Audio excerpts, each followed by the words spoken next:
don't give a fuck what you say. Yeah, I'ma do shit my way. So you can go kick rocks, I'ma stack bricks up, build what I want to make. Yo, I got a lot of shit to say, so I'ma do this every day. I'll be writing things until I'm fucking buried in my grave. 6 feet deep under, but my body won't decay. Cause my messages are timeless, so they'll put them on display. Oh yeah, I rap with a certainty, I have a sense of urgency. A message for eternity, for everyone internally. I had some people burning me, but now they fucking learn to see I ain't the one to fuck with, now they looking nervously. And I don't really care what you think of me respectfully. You can kick rocks if you think you're fucking better, see. I will outwork you, turn you to an enemy. Hurt you so bad that you're gonna need some therapy. I got the motherfucking recipe. I've been cooking up hits, I'ma leave a legacy. You'll be looking small when you're standing right next to me. I'm 5'10", bitch, but I'm 10 feet. Cause I don't give a fuck what you say. Yeah, I'ma do shit my way. So you can go kick rocks, I'ma stack bricks up, build what I want to make. Cause I don't give a fuck what you say. Yeah, I'ma do shit my way. So you can go kick rocks, I'ma stack bricks up. What's up, guys? It's good to see y'all today. This is the earliest I've done a show besides the bonfire. So we'll test out the waters on an early show. I might even go earlier than this someday. Let me go ahead and do the pledge, because you know I love to do the pledge and show my support for the veterans and red, white, and blue. So here we go with the pledge, guys.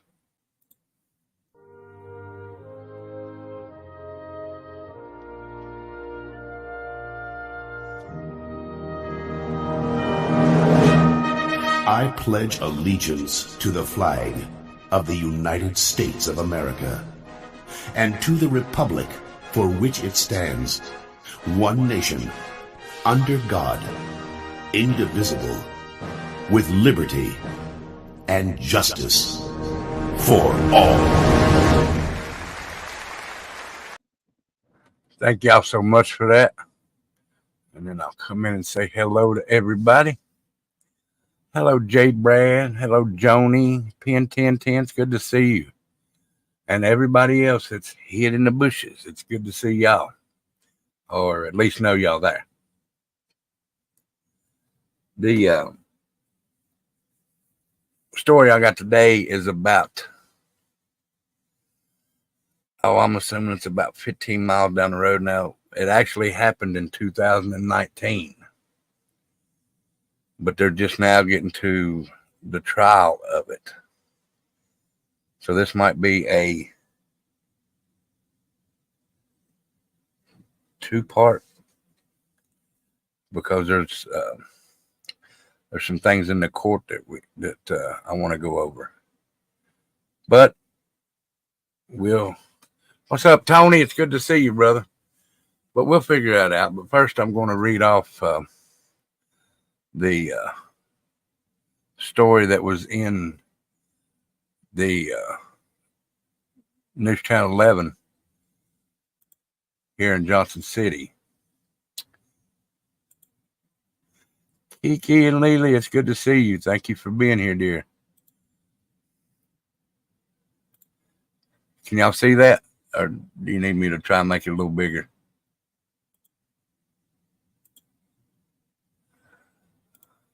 All right. Put a 1 in chat if y'all can see that.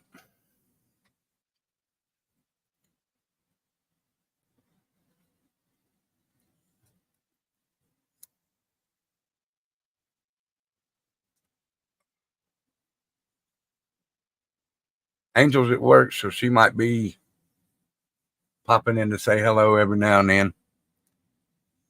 All right. Thank you, guys. Thank you. Before I get started, though, y'all hit that like, share, and subscribe on your way in before we read this story. I appreciate it if you do it. You don't have to, but it'd be very much appreciated if you did hit the like, share, and subscribe. All right, here we go. And this is News Channel 11, WJHL 11. Hey, Hippie Grandma. As a matter of fact, Hippie Grandma is the one that showed this to me. I didn't even know this happened. The story that I do know that happened in Johnson City, I'm going to cover it. And it was about 2 teenagers. And this happened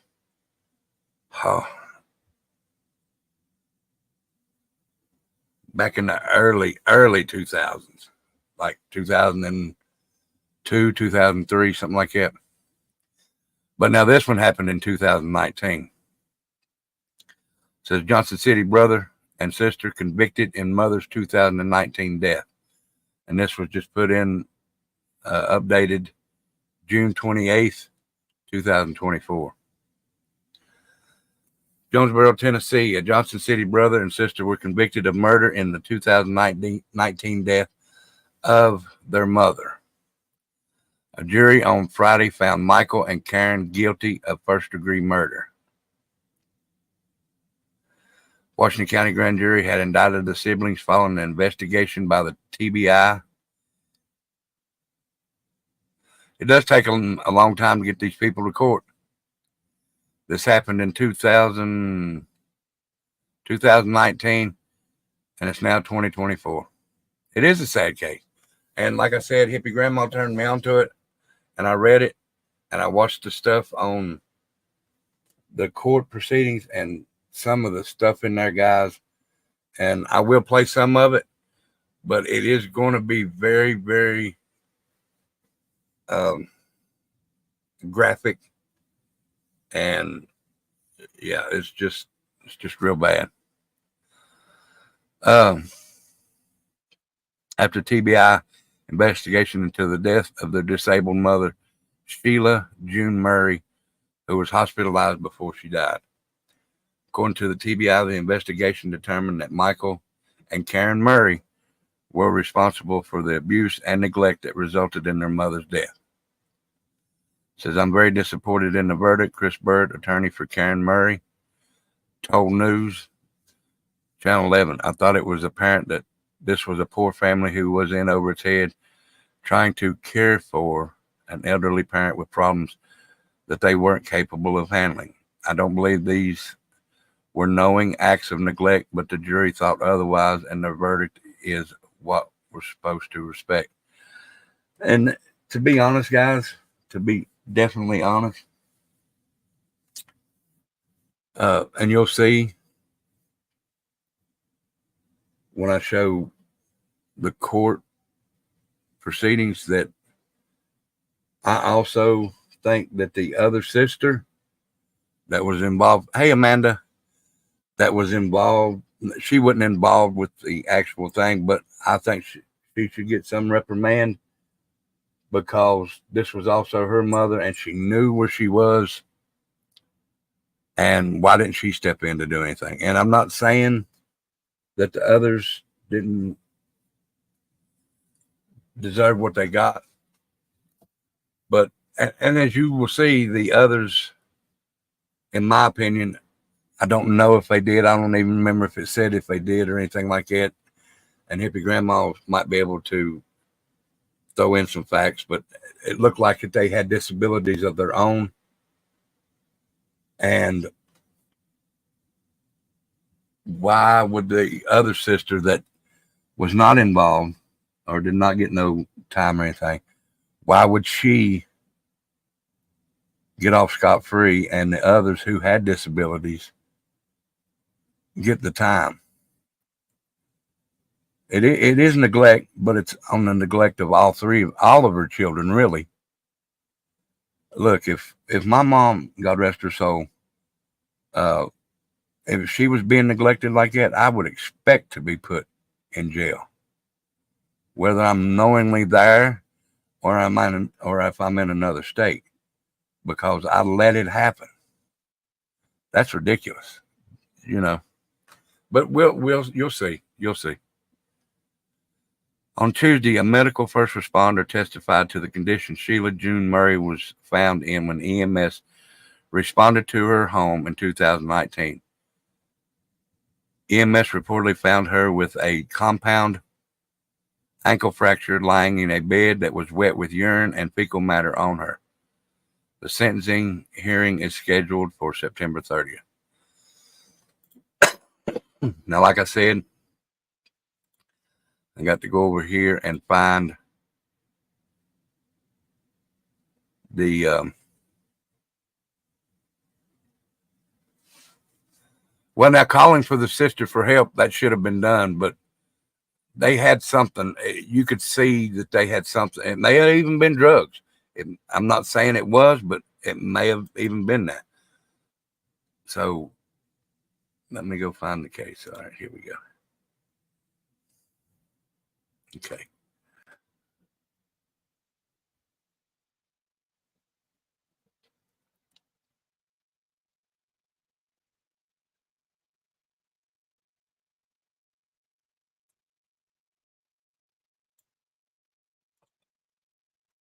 Let's see.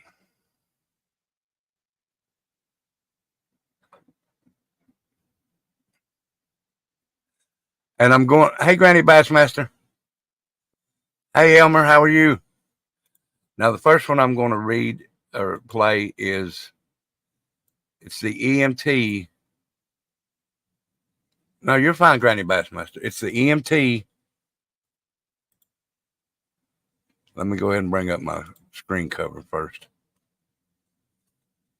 Describing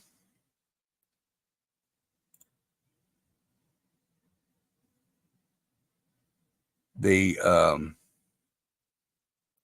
condition that the mother was found in.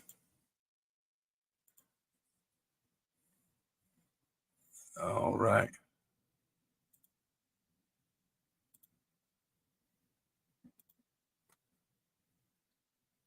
Now you'll just have to listen because as you see over here, I've got 5 videos, but I'm starting with the EMT. All right. All right, here we go. Speaking of that, let's go back into the courtroom now. The state has called their first witness. His name is John Shelton. He was the EMT there that arrived on the scene. He's going to describe what that was like. Let's get back into the courtroom. You know, I done mine in 2014 or 15. Okay. And when did you become an advanced EMT? It was around that 2014, 15, I'm sorry. That's okay. How long had you been how long had you been in emergency medical services around the time of August the 10th of 2019? 10 years. I technically was licensed. I'm sorry. I was licensed in January of 2009. I'm sorry. Okay. On August the 10th of 2019, you recall being dispatched to 1405 East Unaka in Johnson City? Yes. Okay. How are you able to remember that? Now, like I said, this is, I'm guessing about 15 miles, maybe 16 miles from where I live right now. It's on the other side of the racetrack in Johnson City from where I'm at. It's probably in between here and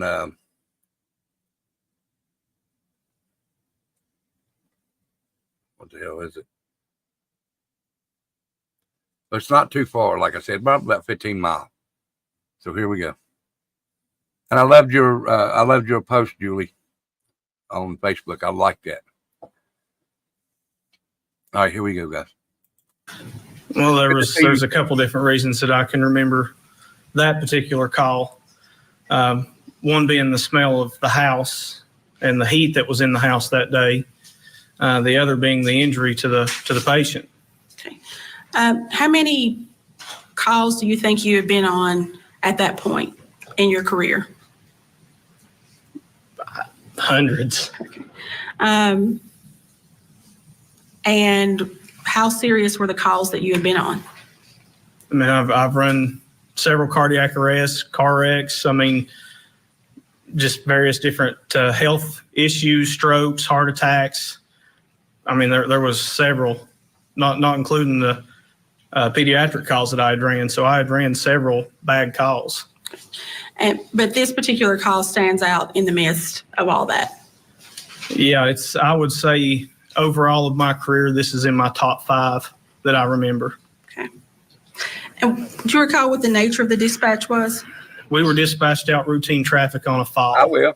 That had happened about a week ago. Okay. So routine traffic, what does that mean? No lights, no sirens. Okay.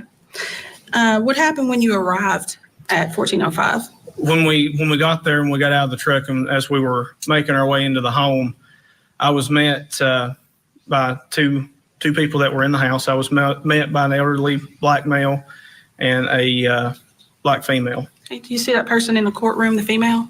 Yes, ma'am. Could you point the person out for the record? That's the daughter. Would the record reflect he identified the defendant, Karen Murray? All right, the record will reflect that Mr. Shelton has identified Ms. Karen Murray, city council table. And is that 1405 East Unaka? Is that in Washington County? Yes, ma'am. Okay. Hello, Steve-O. Sorry, Watauga. I've been saying the wrong address. 1405 East Watauga, Yes, ma'am. Unaka, Watauga. So you were met at the door. What do you recall about that, being met at the door by those two individuals? The elderly male, when he first approached me, he said that they were doing the best they could. He kept emphasizing that they were doing the best they could with what they had. At some point, did you enter the residence? Yes. What did you notice about the residence once you entered it? The overpowering smell of urine. What did you do after you entered the residence? I continued to take information from the male that I was talking to. Okay. And who was running that call? Was anybody else running that call with you? Yes, Paramedic Jenkins was with me that day. Okay. And you know where was he when you were trying to obtain the information? When we went into the home, I stayed with the family and was getting information, and he went to the patient.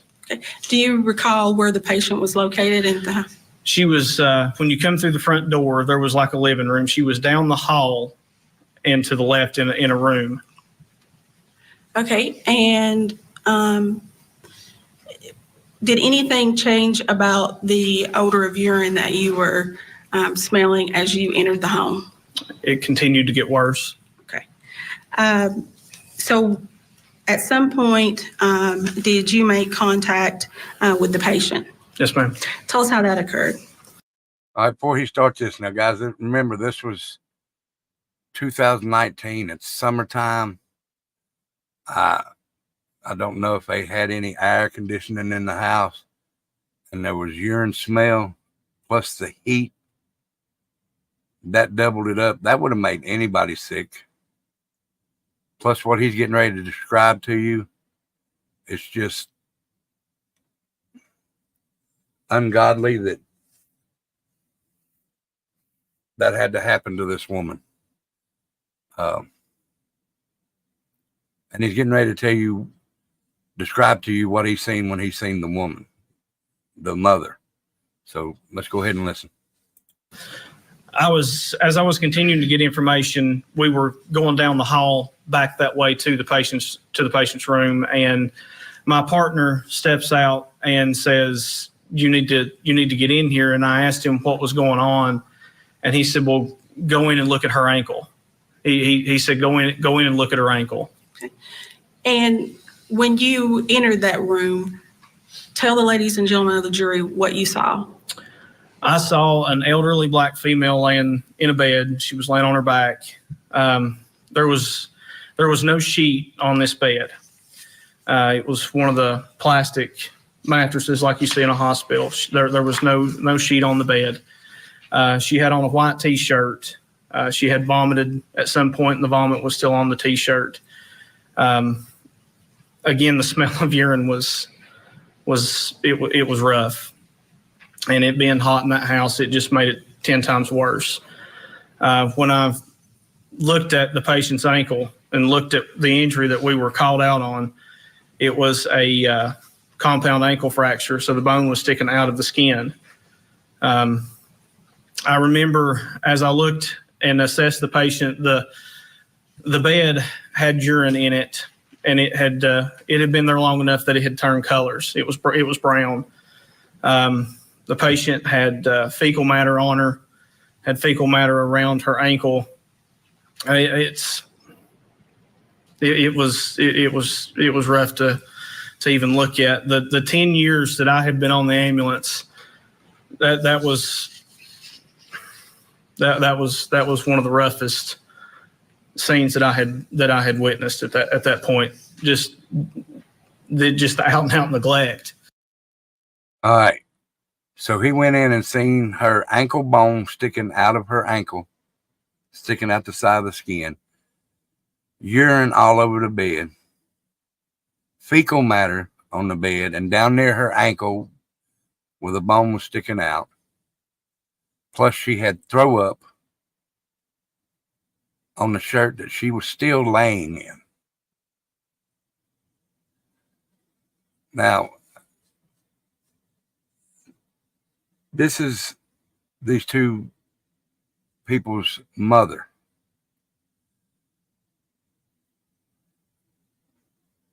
I don't know how on God's green earth anybody could ever do that to their parent. I couldn't. And like I said, the other children, the other sister, yeah, she should be sitting right there with them in the courthouse. Yeah, the bone had already turned dark, like hippie grandma said. All right, let's go on. Listen to it for a minute. The fecal matter that was on her on the bed, did it look fresh to you, or? No, it was dry, and it was in various stages of drying. It had been there for a bit. And what led you to that? Well, the way it was dried, and there was also some mold on some of the fecal matter. Do y'all know how long it takes for mold to get on shit? How long it has to lay there before it gets mold on top of it? Does anybody know? And I'm sure the heat progressed the mold stage, but still it had mold on top of it, or mold on it, whatever I think he said on it. But still, that is. All right, we'll continue.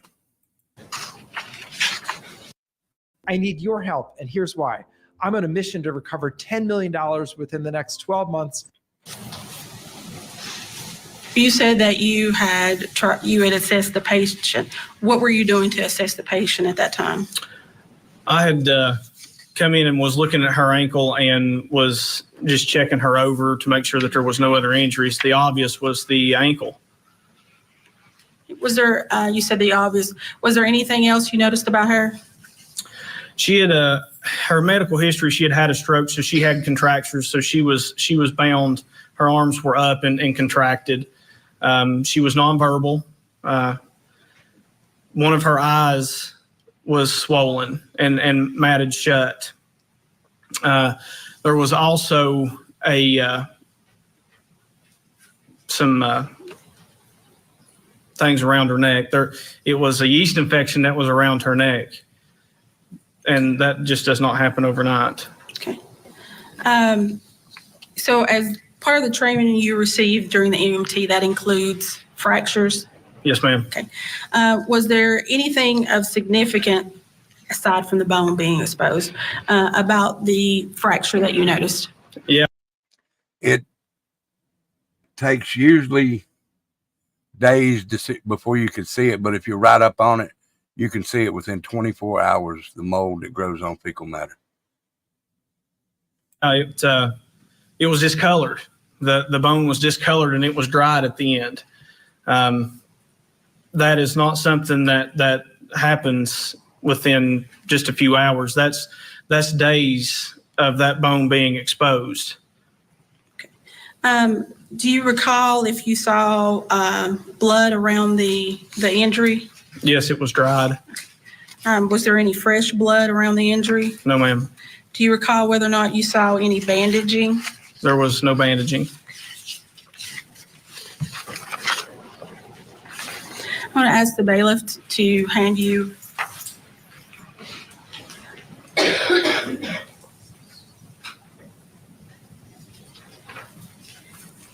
I'm going to ask the bailiff to hand you a photo. Yeah.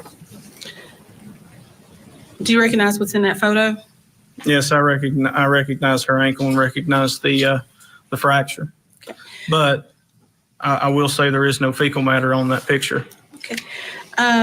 And you said there was fecal matter on the, okay. I'm going to ask the bailiff to hand you.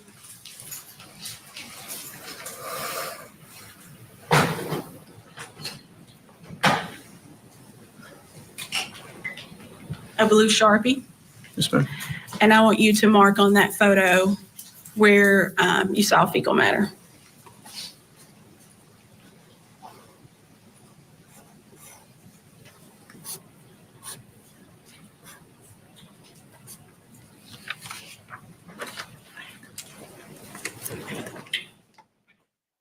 And Michael, within the very first 10 minutes of testimony in this.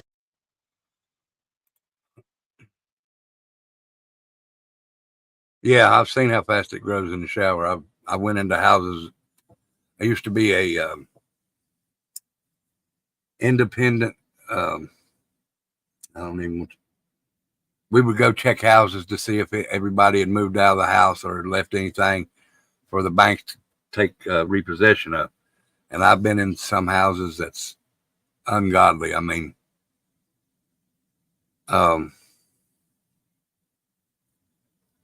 the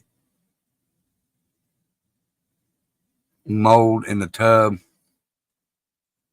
Yeah, field home inspector. That's what I was. Field home inspector. But the tubs were nasty. The sinks. I've seen them where houses have been left with food in. Don't open the refrigerator if you go into an empty house. Please don't. I've been into houses where they've had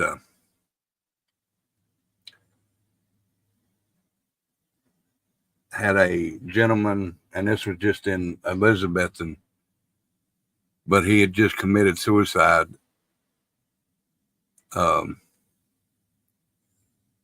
Like 4 days before I went into the house, and they didn't tell us. There was no tape on the outside, but there was tape in this one room in the closet, and I seen that, and that I left and told them, I said, I'm not going back in that house, but it is empty. Y'all go do what you need to do. So I've seen some nasty stuff on doing that kind of job, but I've never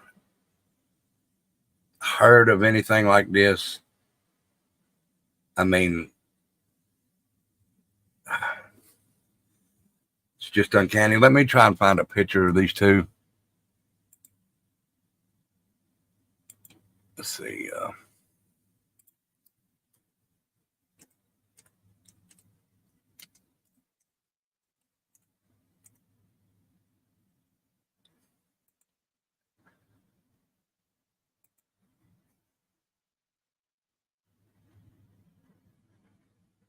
I want to find a picture of them together.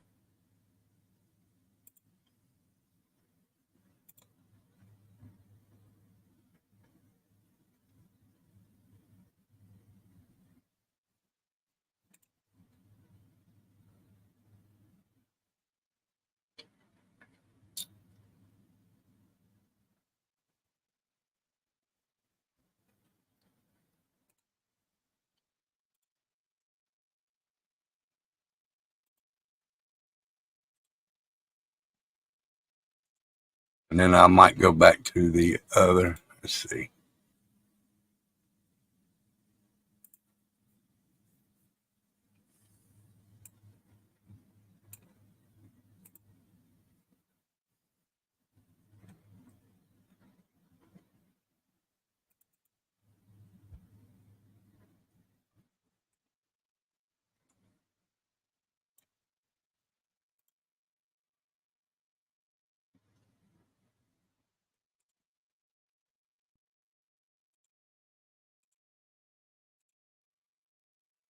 And I can take this off. This is the two right here. And again, guys, like I said, I'm not saying that they have anything, but to me, it looks like it they do. I mean, he looks like he has some issues in his head. And her, I can't tell if that's issues or if she seems remorseful for what happened, and he just seems lost.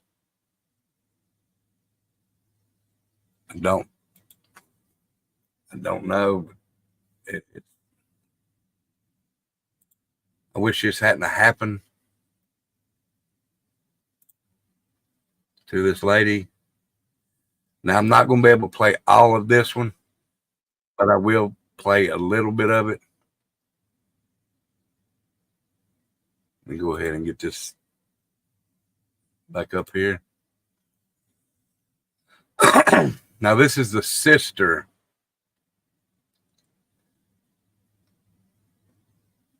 And she describes the injuries, and I still don't understand why she is not on trial or anything like that. Just my opinion, guys. And, you know, opinions are like assholes.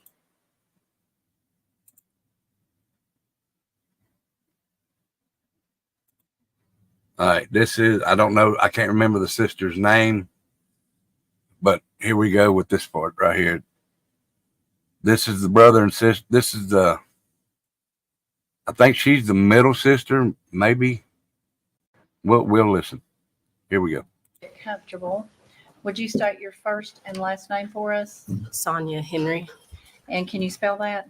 Sonyahenry. And Miss Henry, you're sort of soft-spoken, so I'll ask you to pretend you're communicating with the folks in the far corner over here and our last juror over there next to the clock on the back row. We need to make sure everyone can hear you clearly. Yes, Okay? ma'am. That's a perfect tone right there. I think everyone can hear you. Oh, she's If 2 anyone hours has a away. hard time hearing Miss Henry or any other witness that testifies today, please let us know. Okay. All right. You may ask. Thank you. Good morning, Miss Henry. Good morning. Do you live here in Washington County, Tennessee? No, I do not. Have you ever lived here? Yes. When did you live here? All my childhood and until I went off to college in 94.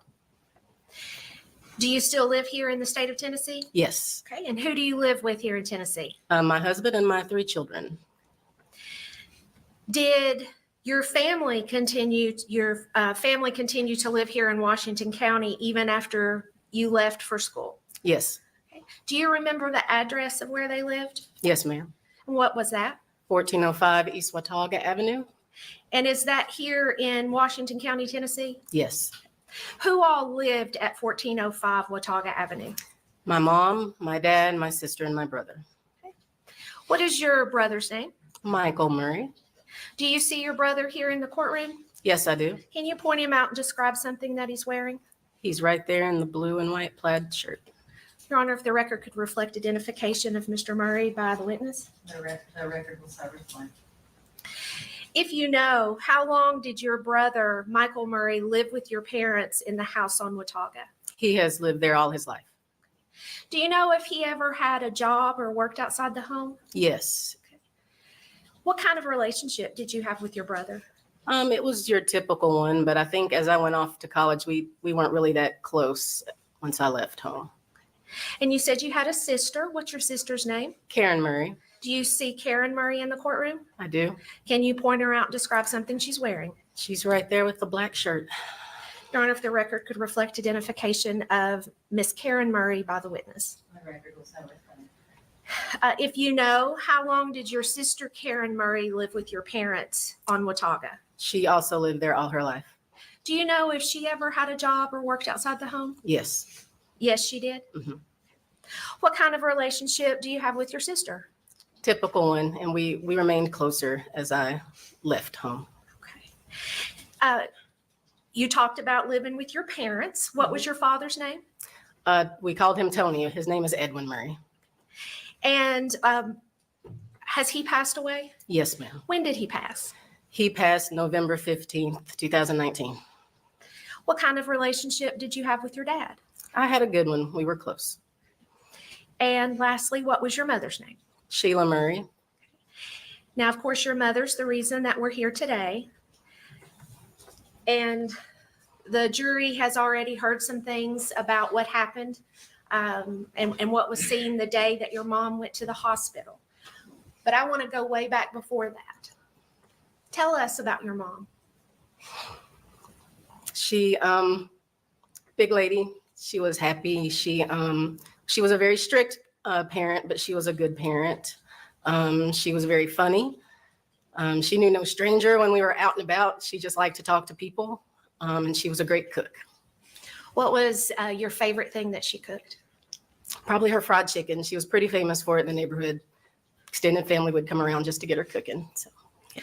Can you replicate that fried chicken? No, no, I can't.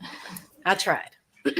You talked about other family members and people in the neighborhood. She was famous for that fried chicken. Did she have lots of friends and contact with the neighborhood, with her community?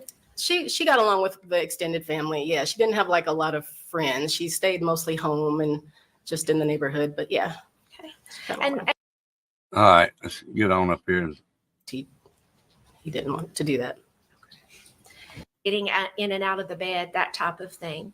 At some point, let me back up. As far as her mobility, her talking, her self-care, did that get better? No. At some point, did she become more dependent on your family to take care of her? Yes. Did you know who took care of your mom? It was mostly my dad. Okay. Yes. Did your brother and sister do anything to help your mom? I mean, yeah, they would try to do what they could around the house and things, but when she was still mostly able to take care of herself. Okay. Once she got to the point she was more or less bedbound and needed help getting in and out of the bed, that type of thing, did your siblings step in to help more? They did. Did your dad have his own health issues? Yes. At the time that we're talking about, this time frame, was your dad still working or was he retired or both? Both. He was retired, but he was still working part-time. Do you remember where he worked? I remember Securitas Security. Okay. He was doing that part-time. And when he worked, do you know who was responsible for taking care of your mom? It was still him, and he had asked my brother and sister to help. Okay, so they helped. They also had a part in taking care of her. Yes. At any time, did you feel like your mom needed more care than she was getting at home? Yes. What made you feel that way? Because I guess I felt that way because I knew that they probably couldn't give her the care that she needed to the extent that she needed it. And what kind of care are we talking about? Bathing, I guess, lifting, things like that. I knew that they could. Thank you, dear Julie. This is for you. Thank you, sweetheart, for that. You didn't have to, but thank you for the Freebird chat. Thank you very much, dear. Cause I don't give a fuck what you say. Yeah, I'ma do shit my way. So you can go kick rocks, I'ma stack bricks up, build what I want to make. Yo, I got a lot of shit to say, so I'ma do this every day. I'll be writing things until I'm fucking buried in my grave. Thank you so much, dear. It's very much appreciated. Could do it to a certain extent, but probably not to the extent that she would probably need. Now, I know that you weren't living here in Washington County, but did you ever offer any assistance or to help in any way? I did. I had a conversation with my father to help. My husband and I offered to help, even bring her to Chattanooga where we live, and he refused. He didn't want to do that. Do you remember, I want to take you to 29. Okay, so she actually offered. See, I didn't hear that part, so I apologize for that part. But what about after the father passed away? Then she should have just stepped in and said, look, I'm going to take mom with me. I can't take all of you, but mom is coming home with me. That's what I would have done. The year that your mom passed. Did you visit with her that year? Yes, I did. Do you remember when you came to visit with your parents and your siblings? I do, because I came in February. That's her birthday month. And I came up just briefly for the week. Thank you, Hippie Grandma. Member for 16 months. Thank you so much.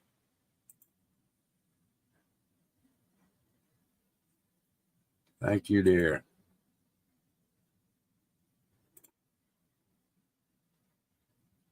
In to see her. And then I came back that July for Jonesboro Days so my kids could come see their papa. Let's talk about when you came in February around her birthday. Did you see your mom then? I did. Were you staying in the house or in a hotel? In a hotel. Hippie Grandma, do you know when the dad passed away? Has anybody said when the dad had passed away?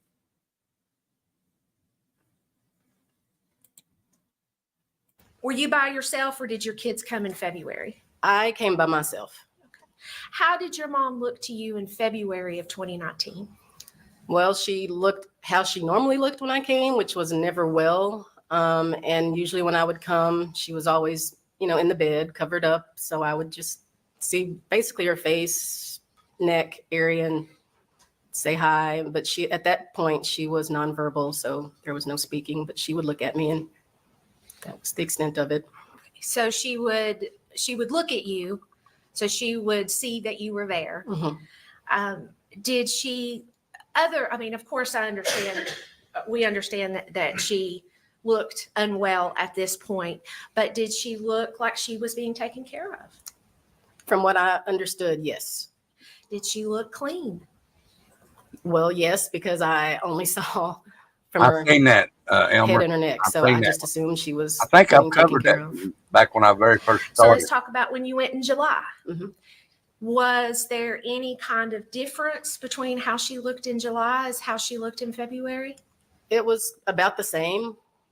From what I remember, it was about the same. Okay. And how did she look? Was she in bed, in a chair? How was she when you saw her? She was in bed again, just in her nightgown, what I could see on her shoulder, and looked the same. Okay.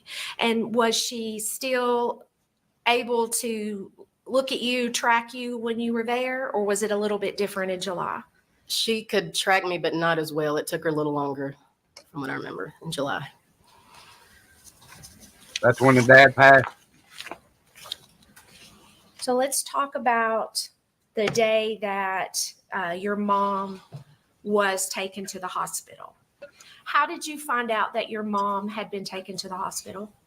I got a phone call. I think it was from my sister.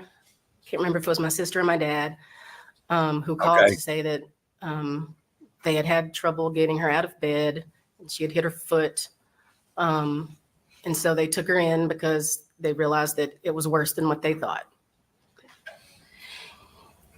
Did you have immediate concerns about your mom when you had that conversation with your family? No, because of her condition, and she had been sick for so long. I was just like, okay, keep me posted since, you're taking her in and she's getting checked on. Just keep me posted. Okay. So no major concern. Did they keep you posted? All right, guys, and listen, I'm going to say this, and y'all can call me what you want. I'm a mama's boy. Whatever you want to call me, that's fine, because I was a mama's boy. But as soon as I would hear that my mother was in the hospital, I don't care where I'm at. I don't care what I'm doing. If I can get to her, I am going. I mean, I did. I can't now, but I did. Whenever she went to the hospital, I was there. I just can't. Well, keep me posted. Now, this woman, and this is the way I feel, guys. This woman gave birth to these children. She didn't give birth and say, well, look, keep me posted on how they're doing and I'll come back when they're ready to get out. I got other things to do, so keep me posted. No. This woman, when these children were born, this woman's life was over. And I'm not meaning that in a bad way. Okay, I got you, hippie grandma. And I'm not meaning that in a bad way. I'm just saying that her life, as she knew it was over. She had 3 children to take care of. So there was no keep me posted or anything like that. She actually had to raise these children. And children don't realize that once the parents get older, you have to take care of your parents. Even though you've got a life of your own, you still have to take care of your parents. And I know that sounds weird, but I did. So I may be wrong about this. It's just, I know my mom took care of me till I turned 18. So I should show and do what I can for my mother until she's no longer with us. And that's what I done. But now I'm sure that there's some people out there that can't juggle their married life and their family life with their parents. But I learned how to. So when this lady, and this is just me, when this lady says keep me posted, it pisses me off. Because the mother took care of these children, and I've always, in my head, it's always been instilled in my head that your mother took care of you. When she gets old enough to where she can't take care of herself, then it's your turn to take care of her. Because, and this is the way I always feel, so I may be wrong about this too. We all come in this world in diapers, and some of us are going to leave in diapers. We all come into this world not knowing a lot of things, and we're going to leave not knowing a lot of things. So you should take care of the ones coming in and take care of the ones that's getting ready to go out. Sorry, I may be wrong about that, guys, but that's just my opinion. And this is the way that I hope my kids will do, because I've done it for my mother. But now if my kids don't, I will hold nothing against them, because that's the way they feel, or that's the way that they want to run their life. And I teach my kids to run your life the way you want to be treated and want to be at the end of your time. So it just pisses me off that this woman says, keep me posted. We're going to listen a little bit longer, and then we're going to talk for a few minutes. But do me a favor, if you're in here and you're listening and you're hiding in the bushes, do me a favor, at least hit that like. And if you haven't, please subscribe. You don't have to, but it'd be very much appreciated. Another thing, if you'd like to tip, it's not really a tip, if you'd like to support the channel, you can in the Cash App or the PayPal. You don't have to do that. It'll be very much appreciated. But the only thing that I'd like for you to do is come in here, enjoy the show that I put on, and I talk about things and spend time with the family and friends that I consider y'all to be. All right, we'll go ahead and finish, listen up some more, and then we'll talk about what's coming up for Thursday and Friday and Saturday and then Sunday. All right, guys, here we go. On how she was doing? They did. At some point, did you feel like it was necessary for you to come into town?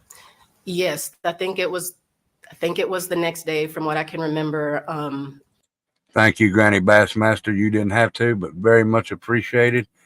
And this is for you for sending in the Freebird Super Chat. Thank you, dear. Cause I don't give a fuck what you say. Yeah, I'ma do shit my way. So you can go kick rocks, I'ma stack bricks up, build what I want to make. Yo, I got a lot of shit to say, so I'ma do this every day. I'll be writing things until I'm fucking buried in my grave. Thank you so much. And I love you too, Granny Bassmaster. Thank you so much for that. All right, here we go. That I asked them to let me see her via the phone video call, and she just didn't. She looked worse, and they said, you probably want to come up, and so I came. Okay. How did she look different on that video call than when you had last seen her? Her face just looked, I can't fully describe it. She just looked worse. Okay. Did you come into town? I did. Okay. And when you came into town, what did you do? I went straight to the hospital to see her. She was in the ICU.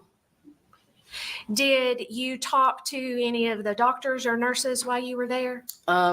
Yes, I remember a doctor coming in to talk to me when I was there. Here's what it's like to go to school for firearms technology and gunsmithing. Sonoran Desert Institute's online programs cover. You mentioned that July. Okay, that's another thing I got to say. When my mom was in the hospital the last time, that's the first thing I did. If I left to go home and change or take a shower, the first thing I did when I come back was go to the doctor and see if there was any change. First thing, very first thing. I always had to make sure that there was no change or whatsoever in her, or if it was a change for the better. All right, here we go. Visit. Was that something that you remembered later on, or why was there a reason? It was, I think, because it was because I was by myself for the February birthday, and it was just kind of more of an emotional. I got to see her for a birthday, but then when July came, I guess I was more happy because I came up with my kids, and it was Jonesboro days, and again I just saw her briefly, and the rest of the time we were just kind of hanging out, doing the Jonesboro Days stuff, doing the tourist stuff. Yeah.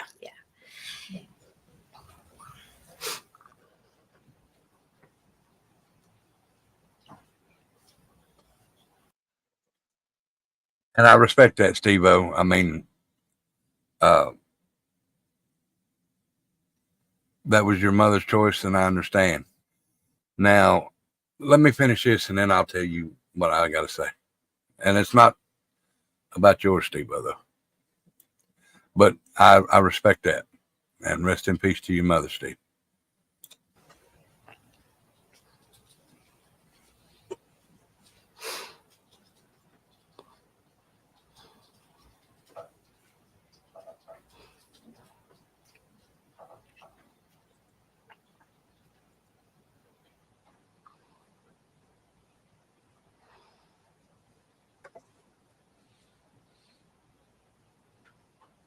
Let me go over here and Told us that was the first time you had heard that. Is that right? Mm-hmm. Had your brother or sister ever told you how bad it was? No. Had they ever told you about not cleaning her or changing her? No. I have no further questions. all right, guys. So those are saved. So one day, either this week or next week, I'll come back to this and we'll watch them. That one there is an hour and some minutes long when they talk to her. So that might take one show and then the others will be different. And like I was saying, Steve-O, I respect that. Now, my mother, she didn't want a nursing home. And I told her, I said, well, we'll get you the care that you need for, because she had a stroke at the end. And me, Becca, Tara, and my nephew Mike, because Brandy was, Mark, as he goes by now, was not around for 13 years. And it was his fault, but he was gone for 13 years. So we took care of my mom. And then she had to go back in the hospital. And guys, I'm going to tell you something. Becca's the only one that knows this. And this haunts me every day, still to this day, even after, what is it, be 10 years next year. It's haunted me for 9 years as of now, as of June the 11th. When my mom went in the hospital for the last time, she didn't want to be put on I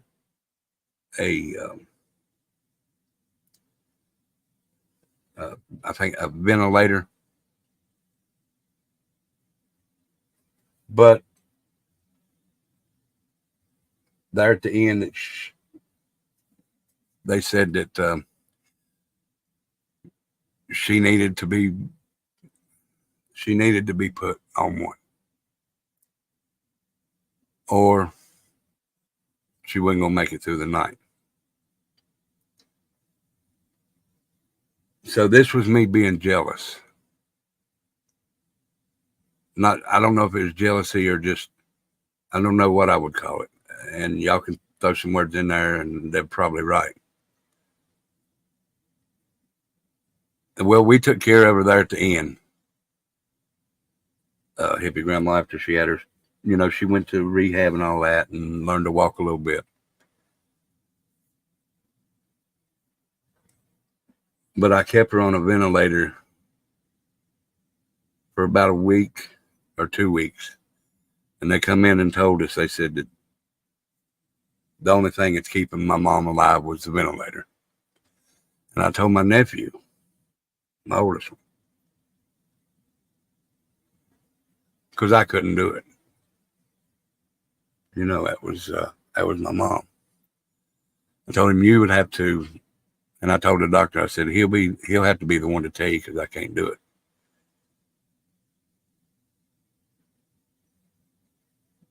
So he told her, and the doctor pulled the plug, and she lived for another 3, 4, 5 days after that. And on the 4th day, or the second to the last day, my oldest great nephew, which was Mark's nephew, come in, and he looked like Mark. And he told her, he said, I love you, Granny, which would have been his great grandma. And she passed the next day, and I was the one that found her. I come in, I had to go home that night, and Tara stayed. And when I come back to relieve Tara so she could go home and shower and stuff, I told Mom, I said, Mom, she could hear me, I'm assuming, but she couldn't talk or nothing. So I told Mom, I said, Mom, I'm going to take Tara down and get her something to eat. And I had Stephen with me.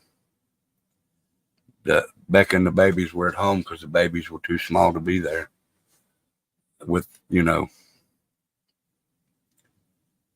And I took Tara down and got me, her, and Stephen a bite to eat. We were gone about 15, 20 minutes. And when I come back upstairs, I walked in the room. Thank you, Julie. And she was gone. So I hollered for the nurse to come down and check. And she said, yes, she was gone. So I don't know if it was, I don't know, maybe it was for me to find her, because she was telling me, you shouldn't have kept me on the ventilator. I needed to go. But after we took her off, she was still there for 3 or 4 days after. And I think she was waiting on Mark to come see her before she left.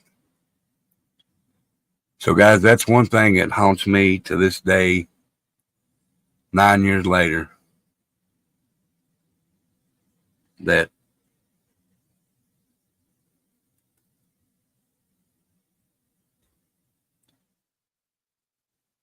I think about 24/7.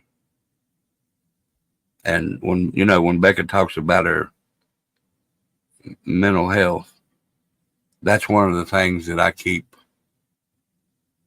locked up inside me until I hear stories like this, where, like I said a while ago, when you're born into this world, your parents take care of you until you're 18, and some still take care of you even further on into your life, probably on up to your way up in age. And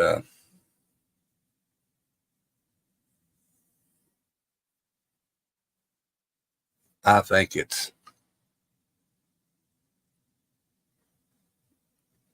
wrong, and I think it was wrong of me for keeping my mom on the ventilator, but I still think it was selfish of me. I'll say selfish.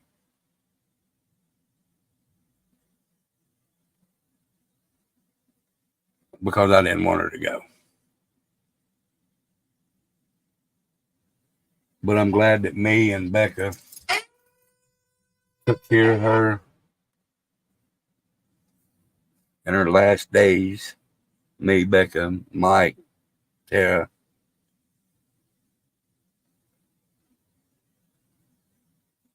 So when I see people say stuff like that her daughter did, keep me posted. No, don't keep you posted. I know you got a life outside, and I know you've got children. But this woman took care of you, so why not put your life on hold long enough for you to come up here and take care of your mama for a little bit?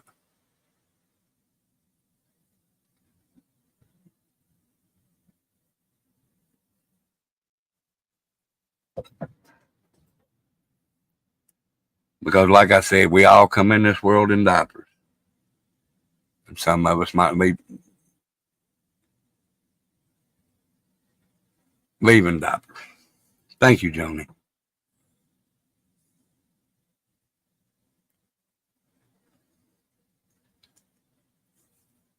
I'm just glad my nephew was there. Because I couldn't have done it.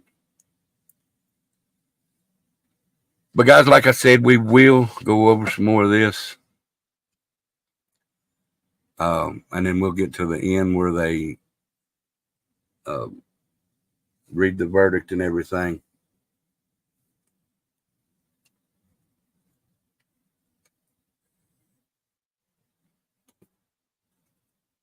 Well, the doctor didn't tell me. I mean, he told me that something similar to that, but I knew that we were watching her pass. And then I watched my grandmother pass away from Alzheimer's. That's another story all in its own. If you've never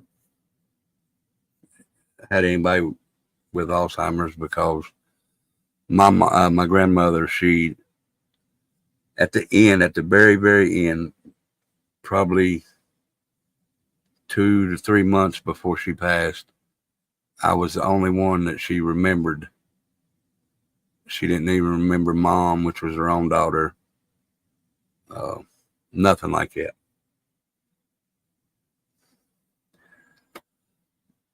Guys, thank you for being here, though. I really do appreciate it. It means a lot to me when y'all come on here. Like I said, y'all can think I'm a mama's boy because that's what I am. But shit like that hurts me when it talks about,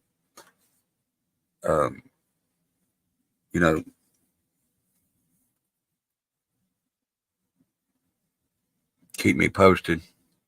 Your mom didn't say that. Glad you said that, Night Demon. Don't forget, guys, Thursday night we're going to do a 4th of July special. We're going to sit here and watch the fireworks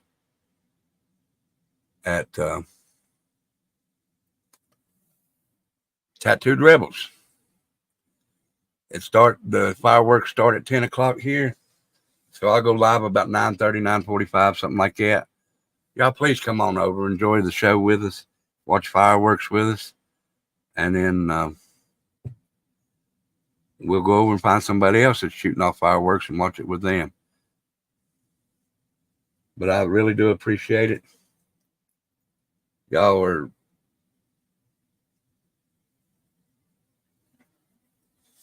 so sweet to be here. I'm not going to mention your name, but I'll put your initials. Your initials are JB. Thank you for the super chat that you just sent in. Cause I don't give a fuck what you say. Yeah, I'ma do shit my way. So you can go kick rocks, I'ma stack bricks up, build what I want to make.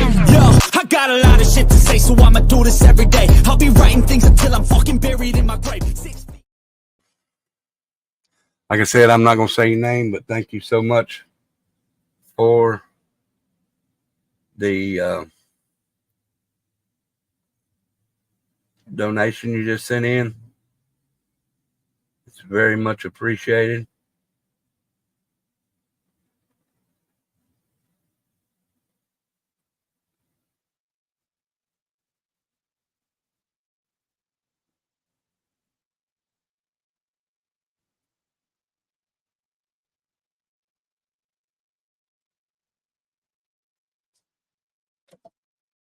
Thank you, Pin 1010. I would hope so. And I think that she would let me know if I did anything wrong.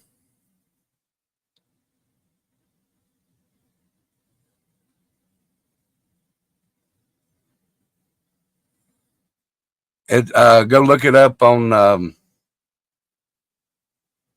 as a matter of fact, here, I'll put this in for you, Julie, and that way you can read up on it. Give me just a second. This will give you the